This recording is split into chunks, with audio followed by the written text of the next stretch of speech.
demande à Benoît Poelvoorde d'incarner un agent de footballeur, c'est pas lui faire un petit cadeau empoisonné. Non, parce que c'est du jeu. Enfin, il n'aime pas le foot. Enfin, c'est pas qu'il n'aime pas, mais ça, il en parlera.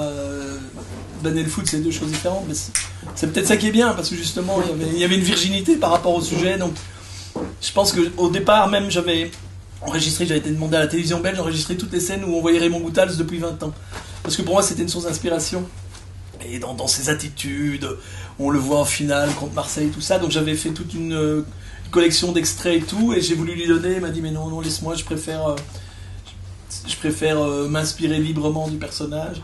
Et c'est vrai qu'il y avait aussi un personnage, un vrai agent de joueur qui m'a inspiré l'histoire, qui est venu sur le tournage et qui était là un peu conseiller technique par rapport aux expressions, parce que c'est vrai, il y a des scènes d'improvisation aussi au bord du terrain. On n'est pas juste. Un gars qui connaît le foot repère tout de suite l'absence de justesse. Et donc là, parfois Ben était briefé et par moi et par le gars pour rester dans un jargon qui est tout à fait... À un moment, on avait une phrase, je devais dire mercato, et je pensais que c'était un cocktail. Moi, je comprends pas, mercato, ça veut dire quoi? Tu vois, il faut m'expliquer ce que c'est le mercato, parce que j'avais rien compris.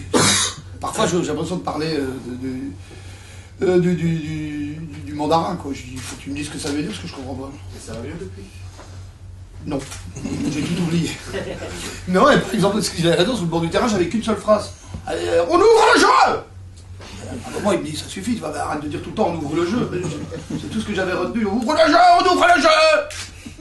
Bah, tout le film, ça va être un petit peu long, hein, on ouvre le jeu. Alors, il me donnait des conseils. Mais le football, pour répondre succinctement à ça, c'est pas que j'ai rien contre, hein, mais ça ne m'intéresse pas. Je n'arrive pas à m'y intéresser. J'aimerais bien, parce qu'il y a plus de football que d'autres choses, donc ça doit être sympa d'aimer le football. Mais malheureusement, j'ai beau essayer, non. Je trouvais que c'était un regard très complexe sur l'Afrique. C'était un regard original, comme il disait. Donc c'est-à-dire, c'était un regard qui était sans complaisance, ni pour un côté ni pour l'autre, et que c'était pour une fois quelque chose qui était complexe. On pouvait se dire, c'est un peu violent, mais en même temps, c'était d'abord. Pour moi, c'était un des scénarios les plus aboutis de Benoît, c'était drôle. En même temps, je disais, tu vas avoir du mal à le monter, donc je dis, tu vas avoir du mal, parce que quand on le lit, ça peut paraître très violent, les propos qu'on tient, des deux côtés, hein, comme dit Benoît. Et ça, je trouvais que c'était courageux. Je veux dire, enfin, on n'est pas dans la culpabilité permanente, ou dans la condescendance. On arrive, connaissant Benoît, je savais qu'il n'a pas d'a priori, et encore, je savais bien encore plus, je savais qu'il adorait l'Afrique. Donc, et pour une fois, je disais, tu vois... il y a des phrases qui sont terribles, hein. Il y a des phrases que mais en même temps, pour une fois, il y avait un scénario et je dis, je trouve que, même si ça n'est pas un film qui va vous dire c'est ça l'Afrique, mais dans des relations, parce qu'encore une fois, dans les relations entre nous, entre l'Européen et l'Afrique, on a tendance, je vous dis, un petit peu à aseptiser les choses tout le temps. Et que là, j'ai dit, enfin, c'est un point de vue qui change un petit peu du consensuel permanent. Mais qui est un point de vue parmi d'autres, et qui avait cet intérêt-là, que c'est de plus en plus compliqué maintenant.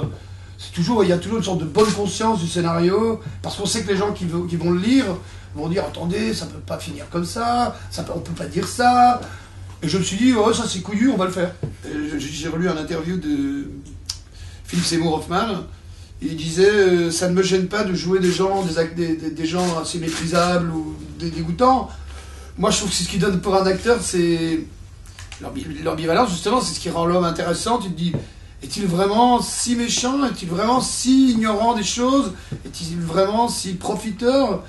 Est-ce qu'il n'y a pas un endroit où on se dit, c'est ce que je trouve génial pour un acteur, quand Benoît Mariage m'offre un rôle, c'est toujours un rôle où je sais que c'est un rôle évolutif, et justement, je peux jouer sur la chose qui est le plus important pour un acteur, c'est de jouer le doute, et que on ne puisse pas dire dès le début, bon, bah lui il est sympa, lui il est pas sympa. On sait pas, quoi, et c'est très agréable à jouer, en tout cas en tant qu'acteur. Pour le spectateur, j'en sais rien. Mais pour moi, c'est très gai, parce que tu tournes pas dans l'ordre déjà. Donc tu te dis, et tu dois trouver un personnage où tu te dis, le scénario est bien écrit, donc il met des situations, c'est pour ça que je dis qu'il faut que le scénario soit bien écrit, c'est toujours un personnage ambivalent. Mais je savais que j'allais m'amuser à le faire, que ça allait être un personnage complexe. Maintenant, la complexité dans les trucs, on les trouve davantage dans les séries, parce qu'on a de plus en plus de temps pour les définir, les personnages. C'est pour ça que beaucoup de gens adorent aller voir la série. Mais en même temps, quand tu as la chance et l'opportunité de trouver un scénario qui arrive dans le discours, qui répond à un discours précis qui est le cinéma, c'est-à-dire une compression du temps, je n'ai rien contre les séries, hein, mais c'est un autre, maintenant, à mes yeux, un autre médium. Le cinéma, il faut arriver en 1h20, 1h30 à complexifier un personnage, et quand tu arrives à avoir ça, tu dis c'est de plus en plus rare. C'est plus facile de rendre un personnage sympathique tout de suite, et comme ça on fait sa trajectoire, ou tout très méchant, et puis il meurt. Et que quand tu retrouves encore quelqu'un qui arrive à complexifier un personnage sans passer par les 17 épisodes pour dire attention parce que là il est gentil, puis là maintenant il est méchant, ça reste pour moi dans l'art du cinéma quelque chose de brillant. Et alors quand il m'offre ça, je dis c'est ambivalent, mais c'est une qualité pour moi. On n'a pas encore évoqué la transformation physique. Mais ça je comprends pas comment on ne me fait jamais. Bravo, toi. T'es jeune, tu démarres, mais j'étais trop maigre au début quand tu me l'as proposé. Il m'a dit il faudrait que tu prennes un petit peu de poids. Et là, j'ai pris sur moi. Il y a Vincent Cassel, il y a Robert De Niro, et il y a Poulbert. On m'a dit, il faut que tu prennes un petit peu de bide. Tout de suite, j'ai mouillé la chemise pour la part amour du cinéma. Je dis, t'as une préférence, tu veux que je grossisse avec quoi? Prends la bière, les chimères, les bières lourdes avec des tartines. J'ai suivi le régime. Hein. Ça n'était pas facile, parce que j'ai un corps... Et j'ai un petit peu de mal à le faire partir. À l'inverse de Vincent Cassel, je ne suis pas prêt de faire la petite danse à terre. Là. J'ai gardé mon petit bide. Mais c'est vrai, j'ai bu plein de bière. Hein. J'avais l'excuse parfaite. Chaque fois que je buvais une bière, c'est pour le film. C'est pour le film. Je travaillais mon personnage. Même sur le tournage, je dis, c'est pour le film. Grand professionnel. Ah, évidemment, mais ça, on ne le remarque pas. Il faisait chaud. Il faisait chaud, donc je buvais de la bière, je transpirais comme un goret. Tout était pour le personnage. Pour un rôle comme ça, ce qui est formidable, c'est qu'il est auteur, il est comédien-auteur.